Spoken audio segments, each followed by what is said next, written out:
New Zealand, land of stunning landscapes, majestic mountains, also sheep, lots of sheep. It's long been seen as a kind of paradise, both literally and for those seeking a fresh start.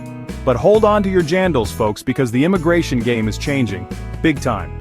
In 2025, New Zealand decided to shake things up with a whole slew of new immigration rules. And let me tell you, these changes are about as subtle as a Kiwi in a China shop. Some people are over the moon. They see dollar signs and easier pathways to residency. Others, not so much. They're worried about their futures, their families, and whether the welcome mat is being pulled out from under them. So, buckle up, buttercups, as we delve into the nitty-gritty of New Zealand's immigration shakeup. We'll explore who benefits, who loses out, and what it all means for the future of this island nation. Let's be honest, shall we? Money talks. And in the world of immigration, it often shouts from the rooftops. New Zealand's new investor visa rules, they're practically laying out the red carpet for those with deep pockets. Gone are the days of pesky investment caps. Now, if you've got a spare few million, New Zealand dollars, mind you, not monopoly money, you can practically waltz your way to residency. They've even got options now. Feeling adventurous? Try the Active Investor Plus visa. It's got categories like growth and balanced, because nothing says high-stakes investment like a diversified portfolio. And for those who like to keep their options open, there's the on-call investments option. Park your cash in safe assets for a bit, then decide where you want to really put your money. It's like a test drive, but for your immigration dreams. Of course, not everyone's thrilled about this. Critics argue that it creates a two-tiered system favoring the wealthy, while others struggle to get a foot in the door. They're concerned that New Zealand is becoming less about welcoming diverse communities, and more about attracting walking wallets. And they might have a point. It's a bit like offering express entry to a party, but only if you arrive in a gold-plated helicopter. The question remains, is this the future we want for our communities? Alright, backpackers and adventurers, this one's for you, the Working Holiday Visa. It's the golden ticket to funding your Kiwi adventures, letting you work odd jobs while exploring the stunning landscapes. But hold on to your hiking boots, because there are a few changes afoot. The good news? The Working Holiday scheme is still alive and kicking. The not-so-good news? It's getting a tad more competitive. See, New Zealand's decided to be a bit more selective about who they let in. They've slapped on country-specific quotas and opening dates, so if you're dreaming of picking kiwi fruit in the sunshine, you better be glued to your computer screen the second those applications open. And even then, there's no guarantee you'll snag a spot. It's like trying to get tickets to a Lorde concert, except instead of singing along to Royals, you might be singing the blues about missing out on your Kiwi dream. Attention digital nomads. Do you dream of answering emails with a view of snow-capped mountains, or brainstorming marketing strategies while sipping Sauvignon Blanc in Marlborough? Well, New Zealand's got news for you. Come on in.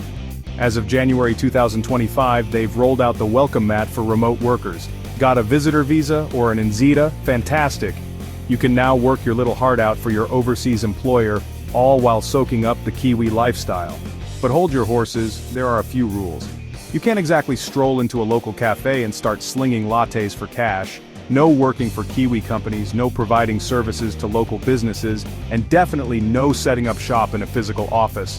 Think of it like this. You can be a guest in New Zealand's house, but you can't start rearranging the furniture. Section 5, AWV, streamlined for employers, but what about employees? Let's talk about the Accredited Employer Work Visa, or AEWV for short. This visa is a significant part of New Zealand's immigration policy. It's the visa that allows skilled migrants to work for approved New Zealand employers. These employers have met certain standards to be accredited, and in 2025 it got a bit of a makeover. The changes were aimed at making the process more efficient. The goal? Make things easier for employers. Simplifying the process was supposed to help businesses hire the talent they need more quickly. Did they achieve it? Well, that depends on who you ask. Some say it's a win for businesses, while others have their reservations. Employers are pretty chuffed about the removal of those pesky online modules. These modules were often seen as time-consuming and redundant. No more jumping through hoops and filling out endless forms. The paperwork reduction is a big relief for many, but some people are a bit wary. They worry that the changes might have unintended consequences. See those modules? They weren't just bureaucratic hurdles. They served a purpose in educating employers. They were there to ensure employers knew their obligations to migrant workers. This included understanding legal responsibilities, things like providing information about employment rights and settlement support. These are crucial for the well-being of migrant workers. So, while streamlining the process sounds great on paper, it sparked concerns about potential exploitation. The balance between efficiency and protection is delicate. Will employers still provide the same level of support without those modules? Only time will tell. The future of worker support is uncertain. Oh, and speaking of construction, they've also tinkered with the domestic workforce threshold in certain roles. This change could have significant impacts. Basically, it means some companies can hire more migrant workers, even if there are Kiwis looking for work. This has raised eyebrows among local job seekers. Now, the government argues this will help address labor shortages.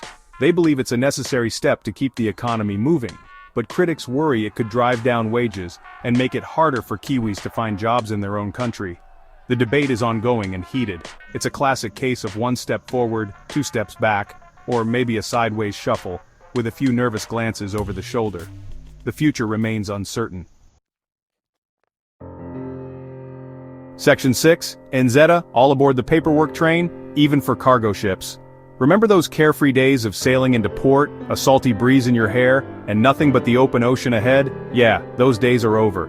At least if you're a crew member on a cargo ship, because as of April 2025, everyone, and I mean everyone, needs an NZETA. That's right, even if you're just transporting cargo and have zero intention of setting foot on land, you still need to fill out the forms, pay the fees, and jump through the bureaucratic hoops. Now the government argues that this is all about security, keeping tabs on who's coming and going. And sure, that's understandable. But it also adds another layer of complexity and cost to an industry already grappling with global supply chain issues. So, next time you're unpacking your online shopping haul, spare a thought for the poor souls stuck filling out NZETA applications instead of enjoying a well-deserved onshore break. Section 7, Human Impact, Real People, Real Stories, Real Uncertainties. Okay, enough about rules and regulations. Let's talk about people, the heart and soul of our communities. Because behind all these policy changes are real human beings with real lives, hopes, and dreams. They are the ones who feel the impact most deeply. Take Sarah, a nurse from the Philippines who moved to New Zealand 5 years ago, seeking a better future. She's worked tirelessly, caring for patients, paying taxes, and building a life for herself.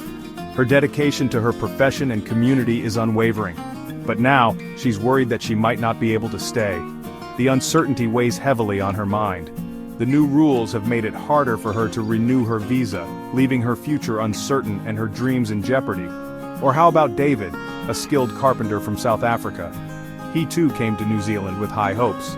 He came to New Zealand with his family, lured by the promise of a better life and greater opportunities. He's worked hard in the construction industry, helping to build homes and communities. His contributions are tangible and significant. But the changes to the AEWV have made him anxious. The stability he once felt is now replaced with fear. He's worried about job security, about being exploited, about whether he'll be able to provide for his family. The stakes are incredibly high. These stories are not unique. They echo the experiences of many. Across New Zealand, migrants are facing an uncertain future. Their lives are in a state of flux. Families are being separated, dreams are being put on hold, and the very fabric of communities is being stretched thin. The emotional toll is immense. It's a stark reminder that immigration policies are not just about numbers on a spreadsheet. They have real, human consequences. They are about people's lives, their hopes, and their dreams. We must never lose sight of that. Section 8. A nation grappling balancing welcome mats with economic realities. So what's the deal? Why is New Zealand making these changes? Well, it's a complicated answer. A bit like trying to explain the rules of cricket to an American. Part of it is about managing economic growth. New Zealand, like many countries, is facing a tricky balancing act. They need skilled workers to fill labor shortages and boost the economy. But they also need to ensure that Kiwis have access to jobs and opportunities. There are also concerns about infrastructure. Can New Zealand's housing, healthcare, and education systems cope with a rapid influx of new residents? And then there's the whole issue of national identity. What does it mean to be a New Zealander in a rapidly changing world? These are not easy questions to answer, and there are no simple solutions. Section 9. Conclusion, the future of immigration. A conversation in progress. New Zealand's immigration shakeup is a mixed bag, a bit like a pavlova that's been left out in the rain. It's got its sweet spots but also some soggy bits that leave a bad taste in your mouth. It's clear that these changes will have a profound impact on the country, shaping its economy, its society, and its very identity. The big question is, what kind of impact will it be? One thing's for sure, the conversation about immigration in New Zealand is far from over. It's a conversation that needs to involve everyone. Politicians, businesses, communities, and most importantly, migrants themselves. Because at the end of the day, New Zealand's future depends on finding a way to balance economic prosperity with social cohesion, and on creating a society that is both welcoming and sustainable. And that's a conversation worth having.